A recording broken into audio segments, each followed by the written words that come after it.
좌우에 계신 분들과 함께 인사 나누시겠습니다. 샬롬. 한 주간 평안하셨습니까?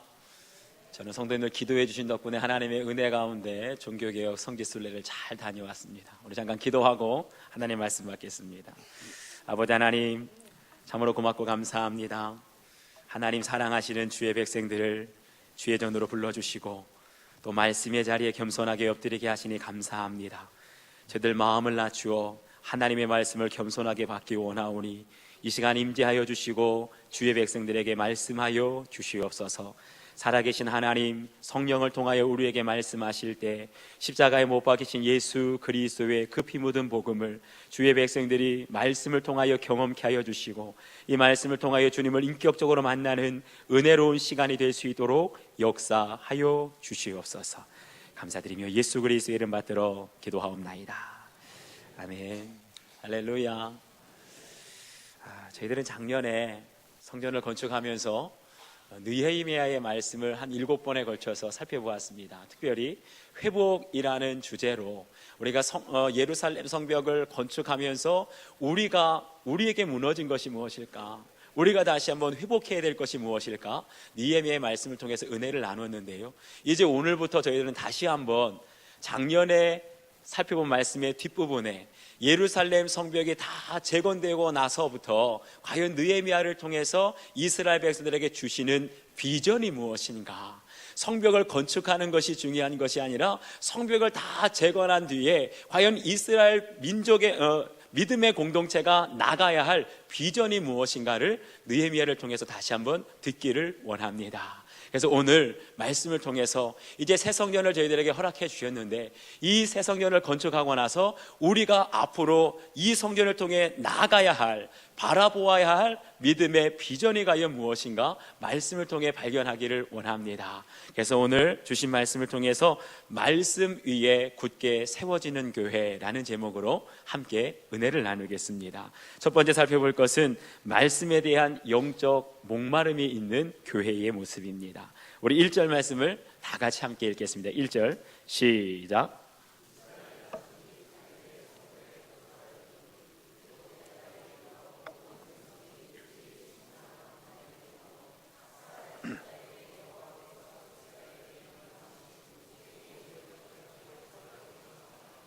아멘. 여기 보니까 이스라엘 백성들이 자기들의 성읍에 거주하였다라는 말이 나옵니다. 자신들의 집은 있었지만 안전하게 지켜줄 성읍은 없었던 겁니다. 한마디로 말하면 지금까지 그들을 안전하게 지켜줄 방어막이 되어줄 성벽이 무너져 있었는데 이제야 비로소 예루살렘 성벽 재건이 완성되니 그들을 안전하게 지켜줄 방어막이 세워지게 되었다는 겁니다. 할렐루야. 그들은 지금까지 예루살렘 성벽을 재건하느라고 거기에 전심전력하느라고 말씀을 들을 기회조차도 없었어요.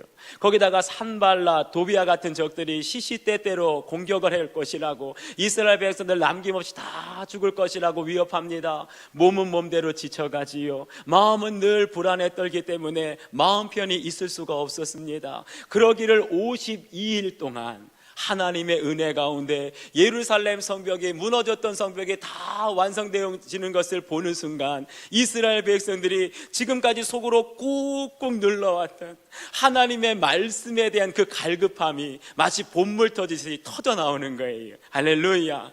그러면서 그들이 가장 먼저 청한 것이 무엇입니까? 학사 에스라에게 모세의 율법을 가져오십시오 요청하였던 것입니다. 구약성경 에스라를 보게 되면 에스라를 소개하기를 이렇게 말합니다. 에스라는 모세의 율법에 익숙한 학자요 율법을 준행하는 자였더라. 다시 말하면 모든 이스라엘 백성들에게 있어서 하나님의 말씀에 가장 정통하고 익숙한 사람은 에스라만한 사람이 없다는 거예요. 그를 모시고 하나님의 말씀을 들을 때 우리가 하나님의 뜻을 깨닫게 될 줄 믿습니다. 그리고 에스라를 모여서 모든 사람들이 하나님의 말씀을 듣기를 원하였던 겁니다. 그럴 때 어떤 일이 일어납니까? 우리 3절 말씀 계속해서 함께 읽읍시다. 3절 시작.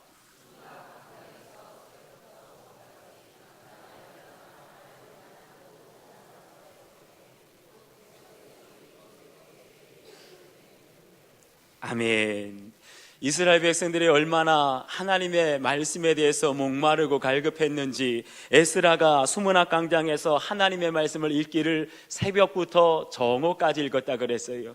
다시 말하면 새벽 6시부터 정오까지 6시간에 걸쳐서 하나님의 말씀을 낭독하는데, 그 자리에 모여있는 모든 이스라엘 백성들이 단 한 사람도 흐트러짐이 없이 자리를 떠남이 없이 하나님의 말씀에 귀를 기울였다. 할렐루야.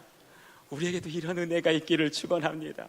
오늘날 우리는 어떻습니까? 6시간은커녕 30분만 지나가면 핸드폰 보기 바빠요. 1시간이 넘어가면 이 자리에 있는 사람들 다 떠나갈 겁니다. 그런데 오늘 말씀을 보니까 성벽을 다 재건하고 난 모든 사역을 마무리한 이스라엘 백성들 6시간 동안 새벽부터 정오까지 하나님의 말씀을 낭독하는데 아무도 떠나가는 사람이 없이 하나님의 말씀에 귀를 기울였더라. 여기서 귀를 기울였다는 말을 히브리 성경 원어로 보니까요, 이스라엘 백성들의 귀가 하나님 말씀 위에 있었다, 이런 뜻이 되는 거예요.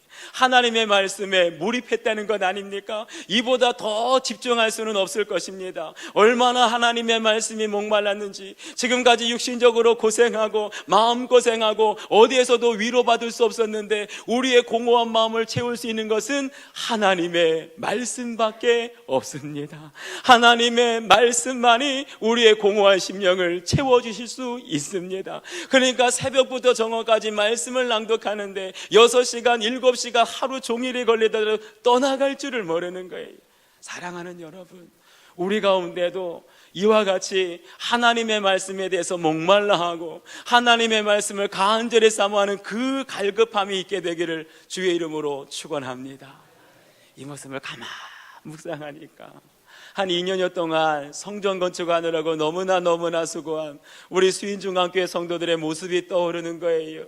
그동안 우리는 2년에 걸쳐서, 아니 3년 가까이 말씀 1000번째, 기도 1000번째로 늘 주님의 전을 지키지 않았습니까? 이 성전은 그냥 세워진 것이 아니라 우리 모든 교인들의 말씀과 기도로 세워진 성전인 줄 믿습니다. 어디 그뿐입니까? 성전 건축 헌금에, 성물 작정에, 또 교회 온 청소에, 어디 그뿐입니까? 모든 성도들이 합심하여서 힘쓰고 애써서 이 성전이 세워진 거예요. 근데 그뿐이 아니지요. 우리가 물질로만 수고한 것이 아니라 우리를 더 크게 힘들게 한 것은 성전 입당을 앞두고 나서 정말 말도 안 되는 민원을 넣고 정말 끊임없이 우리 성도들을, 또 교회 건축을 위해서 애쓰는 사람들의 마음을 아프게 한 적이 한두 번이 아니었습니다. 그때쯤에 또 교회 안에 크고 작은 사고가 있었어요. 다치는 사람이 있고, 인대가 파열된 사람이 있고, 또 부족한 적은 눈썹이가 찢어지기도 하고, 성대가 폴립이 있어서 목소리가 안 나오기도 하고, 여러 가지 사건 사고가 있어서 마음 아파하고 마음 졸였는데, 그럼에도 불구하고 하나님의 은혜로 어떤 적들의 방해가 있고 회방이 있다 할지라도 이 성전을 완공하게 하시고 입당 예배로 하나님의 큰 영광을 보여주신 줄 믿습니다. 그런데 어찌 된 일입니까? 하나님의 성전에, 우리가 그토록 사모하는 성전에 입당하였던 그 기쁨과 감격은 잠깐이고요, 점점 성도들의 모습 속에서 지쳐가는 모습이 보이는 거예요. 영적으로 탈진되어지는 모습이 보이는 거예요. 우리 입술에서 감사와 찬양과 감격과 기쁨이 계속해서 넘쳐나는 것이 아니라 오히려 시간이 지나면 지날수록 불평이 나오고, 시간이 지나면 지날수록 힘들다, 지쳐서 더 이상 못하겠다, 영적으로 탈진된 모습을 보면서 제 마음속에 하나님께서 이런 마음을 주시는 겁니다. 주님, 사랑하는 주의 백성들에게도 이스라엘 백성들에게 거룩하신 영적인 목마름을, 말씀에 대한 갈급함을 허락하여 주옵소서. 우리가 지금까지 몸으로 수고했어요. 물질로 수고했어요. 그래서 이 성전을 아름답게 세웠는데 이제 우리의 공허한 심령을, 텅 빈 우리의 마음을 채울 수 있는 것은 오직 하나님의 말씀밖에 없는 줄 믿습니다. 말씀으로만 우리의 심령이 채워질 수 있는 거예요. 말씀으로만 우리의 이 텅 빈 심령을 가득 채워나갈 때 우리의 속사람이 살고 주님의 몸된 교회가 건강하게 세워지게 될 줄 믿습니다. 그래서 후반기 사역에 최우선 목회의 중점을요, 말씀으로 세워지는 교회로 세우기로 했습니다. 우리가 다른 것보다도 이제 봉사가 중요한 것이 아닙니다. 다른 어떤 것이 중요한 것이 아니에요. 우리에게 가장 중요한 것은 말씀으로 훈련받고 말씀 안에 변화를 받고 말씀으로 은혜를 받고 봉사를 할 때 그것이 정말 주님의 교회를 온전하게 세워가게 될 줄 믿습니다. 멍제는 우리 중직자들을요 1:1 제자 양육으로 우리의 모든 삶을 말씀으로 훈련하게 될 것입니다. 우리 중직자들뿐만 아니라 중직자들이 먼저 말씀에 굳게 서고 말씀의 본이 되는 삶을 살게 될 때 우리 전 교인을 대상으로 성서대학을 하게 될 것입니다. 이제는 말씀을 먹어야 돼요. 말씀을 먹어야지 우리가 사는 거예요. 말씀을 먹어야지 시험을 이길 수 있는 겁니다. 말씀으로 살아야, 말씀으로 세워져야 이 교회가 이 지역사회에 거룩한 영향력을 끼치고 생명이 흘러가는 교회가 될 줄 믿습니다. 말씀에 집중하십시오. 하나님의 말씀이 선포될 때 그 자리를 떠나지 마시고 오직 주여 말씀하여 주시옵소서 종이 듣겠나이다. 6시간이 되든 5시간이 되든 떠나지 않고 그 자리를 지킬 때 하나님의 풍성한 말씀의 은혜가 저와 여러분에게 흘러넘치게 될 줄 믿습니다. 두 번째는요, 이 말씀을 겸손하게 받아들일 수 있는 마음의 준비가 필요하다는 겁니다. 우리 5절 말씀 한번 다시 읽겠습니다. 5절 시작.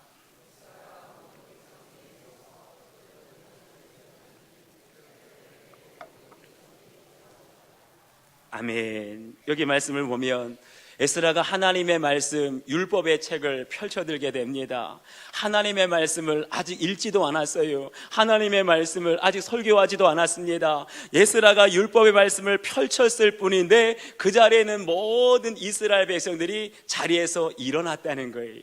성경에 보게 되면 일어났다는 말이 다양한 뜻으로 사용되어집니다. 그런데 특별히 이 일어난다는 말이 하나님과의 관계에서 예배 중에 사용될 때는 딱 한 가지입니다. 하나님, 부족한 종이 복종하겠습니다. 하나님, 부족한 종이 하나님을 섬기겠습니다. 그런 의미로 일어나게 된다는 거예요. 제가 이번에 종교개혁 500주년을 맞이해서 또 교회에서 기도해 주시고 또 보내주셔서 정말 많은 교회들을 종교개혁자들이 사역했던 그런 사역지들을 탐방하고 돌아왔습니다. 인상적인 평생에 잊을 수 없는 많은 것들을 은혜롭게 보고 왔는데요. 근데 한 가지 독특한 것이 있었어요. 종교개혁자들이 사역했던 많은 교회들을 가보니까 그 교회들의 구조가 대부분 비슷했습니다. 아주 중세교회가 아주 웅장하게 있었는데요, 맨 앞에, 교회 앞에는 지금과 같이 이런 설교 강대상이 있는 것이 아니라 이 자리에는요 성찬을 하는 성찬상이 있습니다. 그리고 그 앞에 좌우로는 하나님을 찬양되는 찬양대와 아주 웅장한 파이프 오르간이 있더라고요. 그 소리가 얼마나 아름답고 웅장한지. 그런데 설교하는 강대상이 어디에 있나 보니까 오늘날과는 좀 달라요. 저기 오른쪽 기둥이 있는 곳에 약간 계단을 타고 올라가서 여러분이 앉아있는 자리에서 한 1.5m에서 2m 정도 아주 높이 설교하는 강대상이 있더라고요. 심지어는 영국의 대부흥을 이끌었던 요한 웨슬리, 존 웨슬리 목사님이 그 사역했던 교회를 가보았습니다. 그 교회는 한 가지 다른 것이 있었는데, 다른 교회들은 벽 쪽에 강대상이 있었는데 그 교회는 가운데 높이가 여기보다도 한 2배 정도 높은 한 1.5m에서 2m 정도의 강대상이 있는 겁니다. 가이드에게 물어봤지요. 강대상을 왜 저렇게 높이 세웠습니까? 물어봤더니 가이드가 설명하기를 그 당시에는 마이크가 없었다는 거예요. 지금은 제가 마이크가 있어서 조근조근 얘기해도 다 들리는데, 그 당시에는 마이크가 없고 스피커가 없으니까 설교자의 육성으로 이 성전을 가득 1층, 2층 가득 채운 성도들에게 설교를 하려다 보니까 가장 잘 보이는 곳에 가장 잘 들을 수 있는 모든 성도들이 하나님의 말씀을 단 한 사람도 빠짐없이 다 들을 수 있도록 가장 높은 곳에, 가장 잘 들릴 수 있는 곳에 강대상을 세웠다는 거예요. 할렐루야. 에스라가 하나님의 말씀을 펼칠 때 모든 이스라엘 백성들의 자리에서 일어난 것이나 종교개혁자들이 설교할 때 가장 높은 곳, 가장 잘 들릴 수 있는 곳에 강대상을 세워놓은 것이나 공통점이 있다는 거예요. 하나님의 말씀을 경외했기에, 하나님의 말씀을 높이 올렸기에 강대상을 높이고 하나님의 말씀을 펼칠 때 모든 백성들이 그 자리에서 일어서게 된 줄 믿습니다. 사랑하는 여러분, 우리가 하나님을 얼마나 경외하는지, 우리가 하나님 앞에서 얼마나 겸손하게 말씀을 듣기 원하는지 말씀을 듣는 자세를 보면 알 수 있는 거예요. 여러분의 자세 속에 내가 하나님을 얼마나 신뢰하고 하나님을 높이기 원하는지 여러분의 예배하는 자세를 보면 다 드러나게 된다는 것입니다. 이스라엘 백성들이 어떻게 말씀을 받는지 우리 함께 보시겠습니다. 6절 말씀 한번 같이 읽겠습니다. 6절 시작.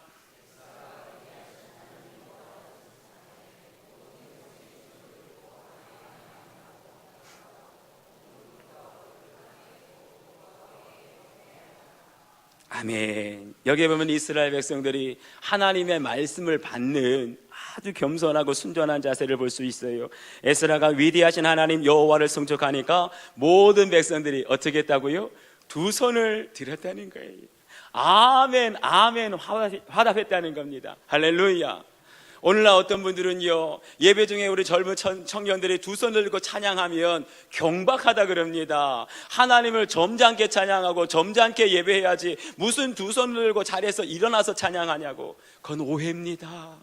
두 손을 든다는 건 내가 하나님을 신뢰합니다, 이런 믿음의 고백이에요. 이것이야말로 가장 성경적인 예배자의 모습인 줄 믿습니다. 하나님을 신뢰합니다, 하나님의 말씀을 믿고 따르겠습니다. 그럴 때 나오는 대답이 뭐예요? 아멘, 아멘. 온 성도들이 화답하는 거예요. 사랑하는 여러분, 은혜가 충만한 교회는 아멘 소리가 큰 줄로 믿습니다. 어떤 목사님 그러시더라고요. 은혜가 넘치는 교회는, 성령이 역사하는 교회는 아멘 소리가 크다고. 그냥 억지로 나오는 아멘 소리가 아니에요. 시켜서 나오는 소리가 아니에요. 하나님의 말씀이 선포될 때 거기에 성령의 감동 감화하심이 있고 충만한 은혜가 내 마음속에 임하게 될 때 주님, 그 말씀대로 이루어질 줄 믿습니다. 주님, 그 말씀대로 내 삶 속에 이루어 주시옵소서. 바로 그것이 아멘이라는 화답이에요. 아멘이십니까? 우리 여러분들이 하나님의 말씀을 들을 때 그냥 밋밋하게 있는 것이 아니라 주여, 그 말씀대로 이루어 주시옵소서. 하나님의 약속하신 말씀대로 이루어지기를 원합니다. 아멘으로 화답하는 목소리로 날마다 주님 앞에 서시기를 바랍니다. 두 손으로 들고 아멘으로 화답하며 더 나아가서 그들은 어떻게 했습니까? 몸을 굽혀 얼굴을 땅에 대고 여호와 하나님을 경배했다 그랬어요. 몸을 굽히는 건 무엇입니까? 몸을 굽혔던 건 한마디로 종이 주인 앞에 절을 했다는 거예요. 종이 주인 앞에 앞으로 주인님이 무슨 말씀을 하든지 종은 복종하겠습니다. 토를 닿지 않고 따르겠습니다. 그것이 절한다는 것 아닙니까? 예배자의 모습이 무엇이에요? 하나님 앞에 저는 주님의 종입니다. 말씀하여 주십시오. 제가 그 말씀대로 순종하고 따르겠습니다. 그것이 우리 예배자의 모습인 줄 믿습니다. 얼굴을 땅에 댔다는 건 무엇입니까? 저는 땅과 같이 낮아질 존재입니다. 오직 주님만, 하나님의 말씀만 높임을 받으시옵소서. 그것이 얼굴을 땅에 댔다는 거예요. 사랑하는 여러분, 진정한 예배자의 모습이 무엇입니까? 예배하는 우리는 한없이 주님 앞에 낮아지는 것입니다. 그리고 이 예배를 통해서 높아지실 분은 오직 하나님 한 분밖에 없는 줄 믿습니다. 이 예배 가운데 오직 하나님의 말씀만 높임을 받으시옵소서. 그것이 예배라는 거예요. 하나님께는요, 이 성전에 1000명, 10,000명 예배 드리는 것 전혀 중요하지 않아요. 하나님께 가장 중요한 것은 얼마나 우리 한 사람 한 사람이 바른 자세로 하나님 앞에 겸손하고 순전한 자세로 예배드리는지 그 중심을 보시는 줄 믿습니다. 1000명이 10,000명이 예배드린다 한들 그들이 팔짱을 끼고 다리를 꼬고 핸드폰 보면서 예배한들 받으시지 않아요.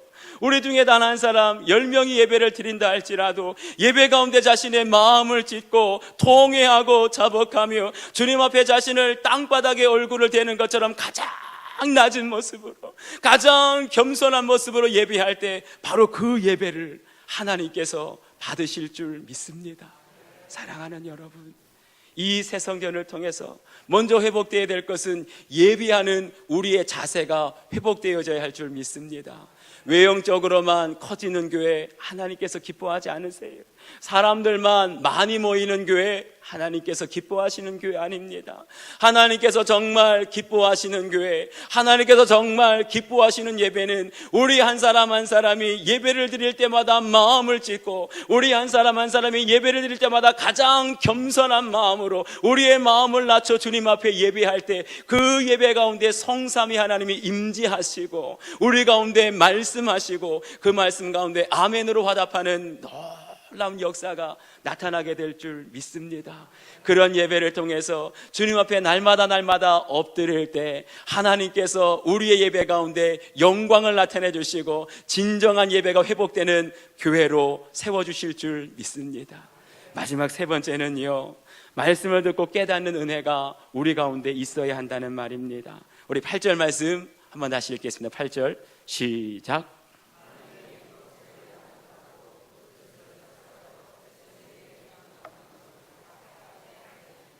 아멘. 주의 종이 하나님의 말씀을 낭독합니다. 그리고 모든 성도들 중에 깨닫지 못하는 사람들이 있어서 레위 사람들을 통하여 그 말씀을 깨닫게 합니다. 모든 백성들이 말씀을 듣고 그 말씀을 깨닫게 되니 9절 말씀을 이어서 보니까 백성이 율법의 말씀을 듣고 다 울더라. 할렐루야. 사랑하는 여러분, 우리가 하나님 앞에 진정으로 예배드리게 되면, 하나님의 말씀을 깨닫게 되면 나오게 되는 것이 무엇입니까? 내가 참을래야 참을 수 없고 내가 주체할 수 없는 눈물이 우리 가운데 눈물샘을 터뜨리고 터져 나오게 되는 줄 믿습니다. 이것이 진정한 예배의 모습입니다. 이러한 예배의 모습이 우리 교회에도 회복될 수 있기를 주의 이름으로 축원합니다. 예배를 드리다 보면, 하나님의 말씀을 듣다 보면 울 때가 참 많아요. 어쩔 때는 설교하시는 목사님의 말씀을 듣다 보면 오래전에 돌아가신 부모님 생각이 나서 그렇게 눈물이 쏟아질 때도 있고요.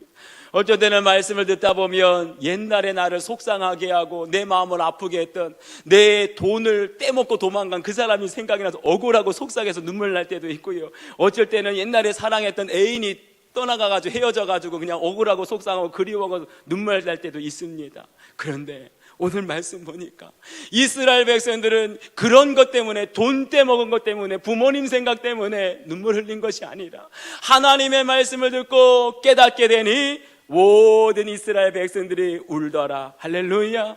하나님의 말씀을 듣고 깨닫게 될 때 무엇을 깨달았겠습니까? 하나님의 말씀을 듣게 되면, 하나님의 말씀을 깨닫게 되면 내가 얼마나 무서운 죄인인가, 내 숨겨진 죄가 보여지게 되는 거예요.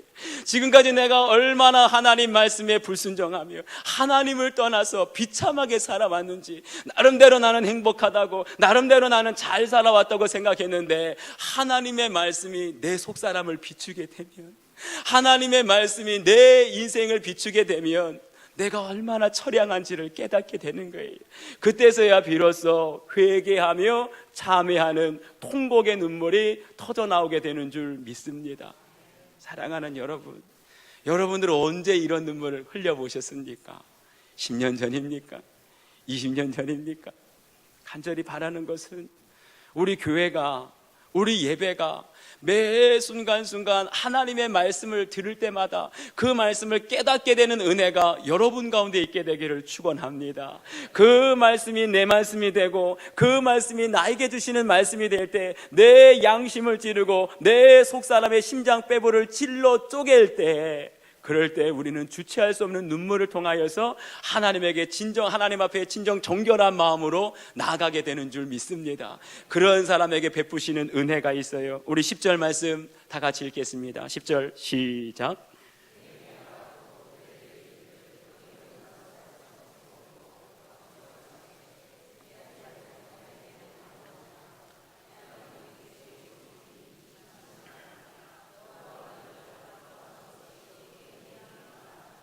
아멘. 하나님의 말씀을 듣습니다. 그리고 그 말씀을 깨닫게 됩니다. 이 말씀은 남에게 주는 말씀이 아니라 나에게 주는 말씀, 내 처량한 속사람, 내 어두운 속 심령에게 주시는 하나님의 말씀인 것을 깨닫게 될 때 이스라엘 백성들, 모든 주의 백성들이 통곡하며 참회하며 자복합니다. 그럴 때 하나님의 음성이 들려지는 거예요. 근심하지 말라. 할렐루야. 이건 다시 말하면 하나님의 말씀을 깨닫지 못하는 사람, 하나님의 말씀을 들을 수 없는 사람은 여전히 근심하고 불안해 살 수밖에 없다는 거예요.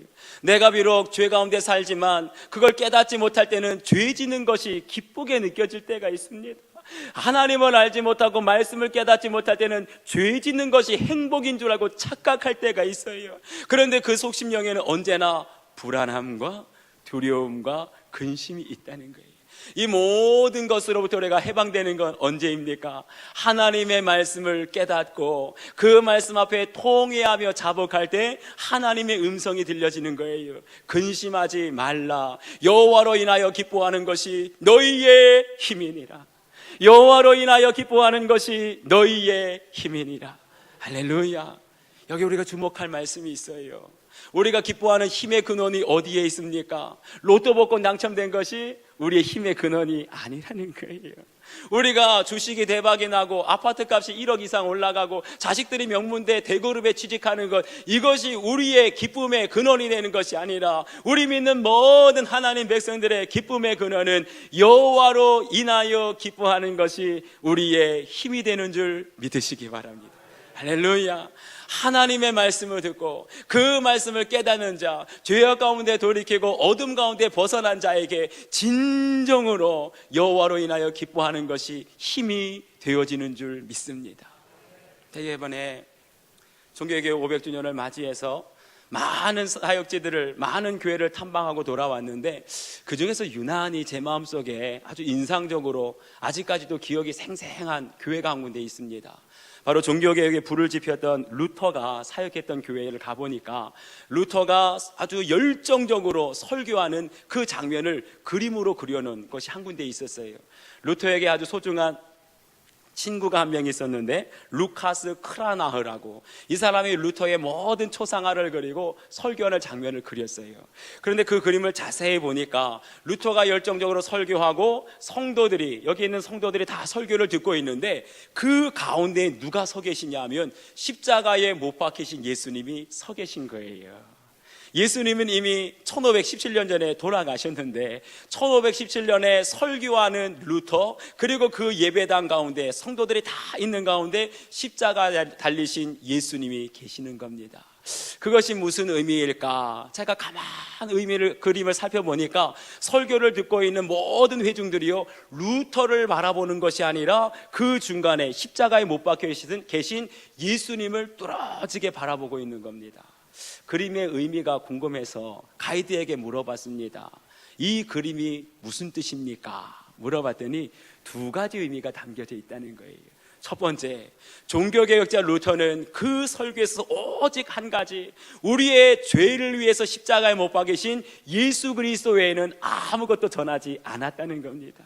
오직 예수 그리스도께서 나의 죄 때문에 돌아가시고 나의 죄를 위해서 십자가에 못 박히신 예수 그리스도를 믿는 사람만이 죄 사함의 은혜와 구원의 은혜가 임하게 되는 줄 믿습니다. 그것을 그렸다는 거예요. 그런데 두 번째, 이보다 더 중요한 의미가 담겨져 있습니다. 루터가 설교를 하는데 회중들이 루터를 바라보는 것이 아니라 그 앞에 십자가에 못 박히신 예수 그리스도를 바라보는 것.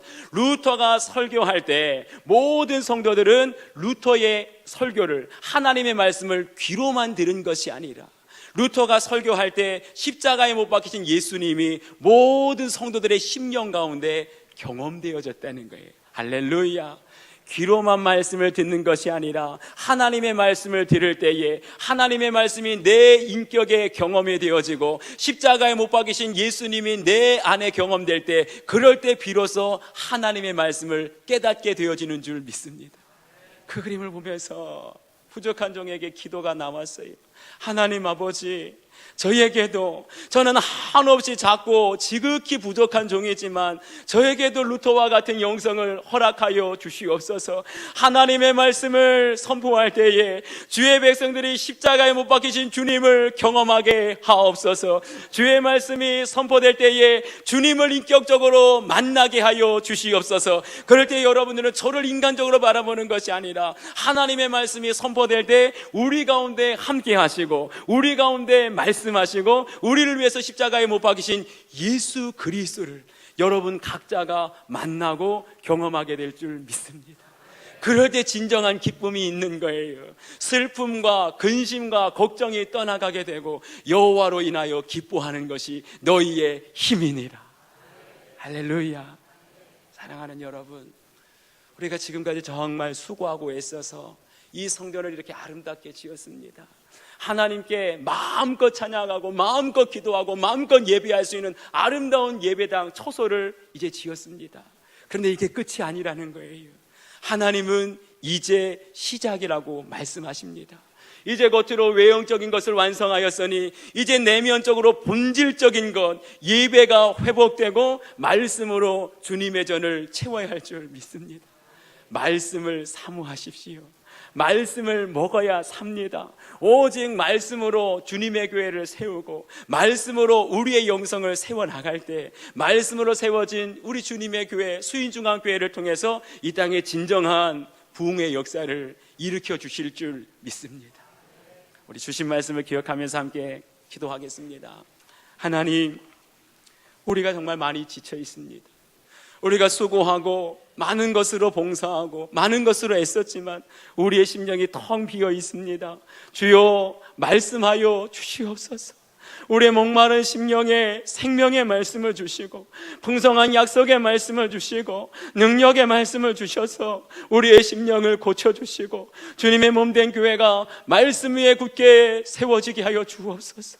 말씀하실 때 십자가에 못 박이신 예수님을 인격적으로 경험하게 하시고 말씀을 통해서 날마다 주님을 인격적으로 만나는 역사가 우리 가운데 있게 해 주시옵소서. 우리 간절한 마음으로 함께 기도하겠습니다. 아버지 하나님, 참으로 고맙습니다.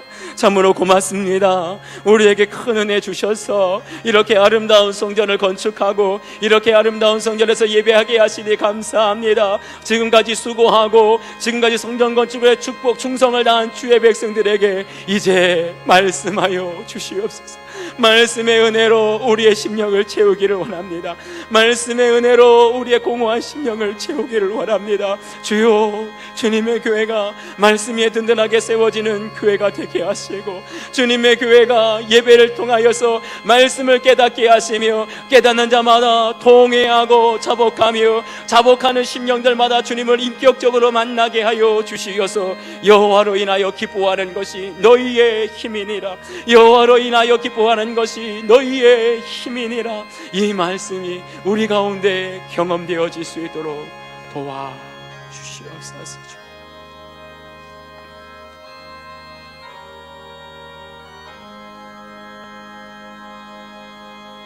아버지 하나님, 고맙고 감사합니다. 우리에게 이렇게 아름다운 성전을 건축할 수 있도록 은혜 나리워 주시니 감사합니다.